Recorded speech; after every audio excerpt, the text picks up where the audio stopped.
बिस्मिल्लाहिर्रहमानिर्रहीम। मैं वकील बुखारी और आप देख रहे हैं एमएलटी पाकिस्तान। आज की वीडियो के अंदर मैं आपको बताऊंगा कि एंजियोग्राफी टेस्ट क्यों किया जाता है, एंजियोग्राफी टेस्ट किस लिए करवाया जाता है और एंजियोग्राफी टेस्ट के अंदर क्या डायग्नोस्ट किया जाता है।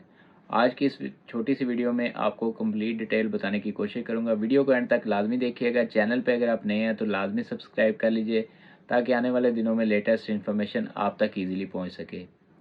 किसी भी तरह से एक्सीडेंट की सूरत में या किसी भी तरह से कोई चोट लगने की वजह से जब हेड इंजरी होती है और ब्लड रिसना शुरू हो जाता है दिमाग के अंदर, या ब्लड प्रेशर के शूट होने की वजह से बाज़ औक़ात दिमाग के अंदर जो है वो ब्लड रिसना शुरू हो जाता है, तो ब्रेन के अंदर जो ब्लीडिंग हो रही होती है उसको देखने के लिए एंजियोग्राफी टेस्ट करवाया जाता है। एंजियोग्राफी टेस्ट के लिए ब्रेन की जो शरीयानें होती हैं उनके अंदर एक टीका लगाया जाता है जिसे जिसे डाई इंजेक्शन बोलते हैं। इसके बाद पेशेंट के एक्सरे किए जाते हैं जिससे ये कन्फर्म हो जाता है कि ब्लड जो है वो कहाँ से रिस रहा है, यानी कि कहाँ से ब्लीडिंग हो रही है।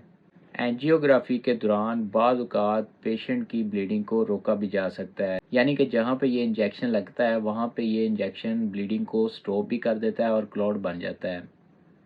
लेकिन एंजियोग्राफी का अगर प्रॉपर ट्रीटमेंट देखा जाए तो उसके बाद जो है डॉक्टर हजरात ऑपरेट की तरफ भी जा सकते हैं।